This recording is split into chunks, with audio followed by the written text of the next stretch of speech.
পুজো এসে গেছে, তাই দেখো আমার কাছেও একটা প্যাকেটে মোড়া পার্সেল এসেছে। অ্যাকচুয়ালি এটা কোনো অনলাইন শপিংয়ের থেকে মানে করেছি তার জন্য এই প্যাকেটটা এসেছে তা নয়। আমার বন্ধু মুদি কেয়ার করে এবং ও অনেক দিনই ধরে আমাকে বলছে আমাকে কিছু প্রোডাক্ট দেবে। তো যাই হোক, আমি এতদিন ধরে ওর কাছ থেকে নিইনি।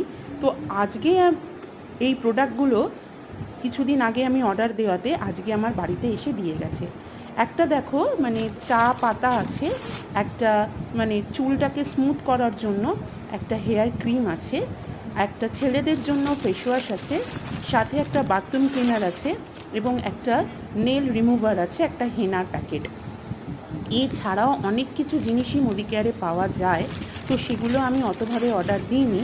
সাথে একটা দেখো স্ক্রাবার দিয়েছে আমাকে। তো আরও অনেক কিছু অর্ডার করার ছিল আমার, কিন্তু এই মুহূর্তে করে হয় ওঠেনি। তোমাদের কেমন লাগলো অবশ্যই জানিও।